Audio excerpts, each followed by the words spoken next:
Et comment une personne qui est intéressée par tout ça, elle trouve ça inspirant, tout ce que tu racontes, mais elle n'a pas trouvé son pourquoi. Quel est le ou les conseils que tu lui donnerais pour trouver son pourquoi ou sa mission de vie, peu importe. Franchement, c'est tellement difficile de répondre à cette question. J'essaie à chaque fois. Je dirais qu'il y a deux principales questions. Deux questions. La première, c'est qu'est-ce que toi, au fond de toi, tu rêverais vraiment de faire en fait. Et moi, je l'ai transformé en Alex, quand tu vas quitter cette terre, comment tu voudrais qu'on parle de toi? Et ça, j'y pense vraiment assez souvent en fait. Donc, j'ai répondu sur une feuille, j'ai écrit. Il ne faut pas avoir peur de suivre les conseils basiques, d'écrire, de faire une photocopie, de faire une sorte, moi ce que j'appelle la photocopie générale, c'est-à-dire j'ai un mur de ce que je veux accomplir dans ma vie, une dream list que je coche comme un gamin, mais c'est important parce qu'on se dit c'est trop simple et puis les choses simples en fait on ne les fait pas alors qu'elles sont très importantes. Donc la première question c'est qu'est-ce que tu veux vraiment faire? Donc soit tu peux repenser à quand tu étais gamin, qu'est-ce que tu voulais faire? Aujourd'hui pour moi c'est quand je vais quitter cette terre, qu'est-ce que j'aimerais qu'on dise de moi? Et ça me drive tous les jours d'une certaine manière. Et la deuxième question, qui je pense est tout aussi puissante, en tout cas pour moi personnellement, et ce que je donnerais à une personne que j'accompagne, ce serait si tu ne le fais pas, comment tu te sentirais? Si tu ne le fais pas, parce que quels sont les regrets que tu vas avoir en fait? Et tu sais, je pense que la réalité de pourquoi on ne trouve pas son pourquoi, c'est parce qu'on ne s'est pas rendu compte qu'on n'avait qu'une seule vie. Et à 40, 50 ou 60 ans, on se réveille en se disant « Waouh, attends, mais merde, en fait, là, il ne me reste plus que 20 ans à vivre. » Et l'idée de trouver son pourquoi, c'est de se dire « Mais on n'a qu'une vie, donc autant vraiment aller au bout de ses envies. » Et comment tu vas te sentir? Manque de confiance, regret, perte de repères, tout ça, on n'en veut pas. Donc, on peut le trouver de cette manière-là. Après, je me rends compte que ce n'est pas en 5 minutes ou 2 réponses que je vais pouvoir transmettre parce que c'est le travail de toute une vie. J'ai eu beaucoup de chance, je trouve, de l'avoir trouvé pour le coup. Tu vois? Je pense que c'est un peu la même chose pour toi. J'ai l'impression que tu as cette mission de vie, tu as des projets, tu as des envies.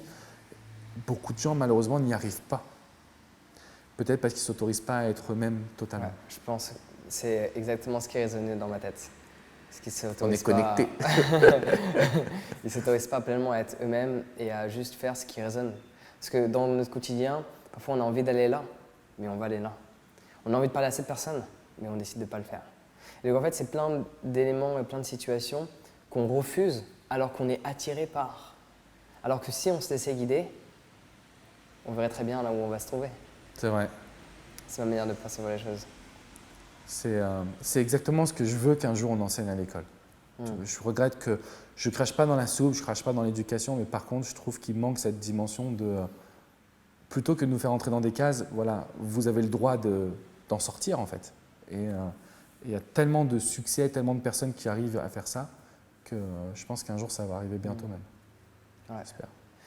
En espérant. Il y a le Dalai Lama qui disait si on apprenait aux enfants de 8 ans à méditer, en l'espace d'un demi-siècle ou d'un siècle, je ne sais plus, il disait un truc comme ça, on arrêterait toute violence. Parce qu'une personne qui est violente, en général, c'est qu'elle a certaines pensées. Je vais faire ceci, je vais faire cela. Mais s'il n'y a plus ces pensées, il n'y a plus les actions qui sont reliées à ces pensées. Donc la méditation pourrait aider.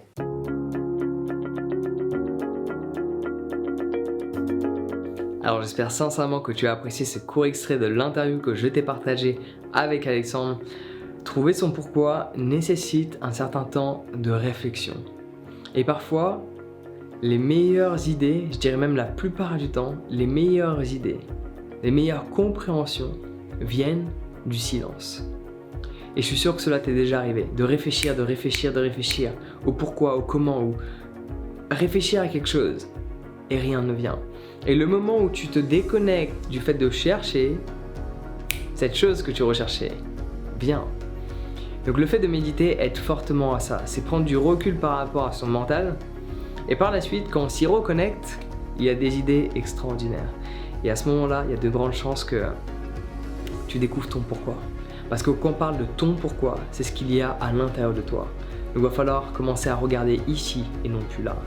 Donc si tu veux en savoir plus sur la méditation, pour t'aider dans ce processus de trouver ton pourquoi, clique sur le lien dans la description pour télécharger ton guide sur la méditation. Sur ce, on se retrouve directement de l'autre côté. Prends soin de toi et passe une excellente journée.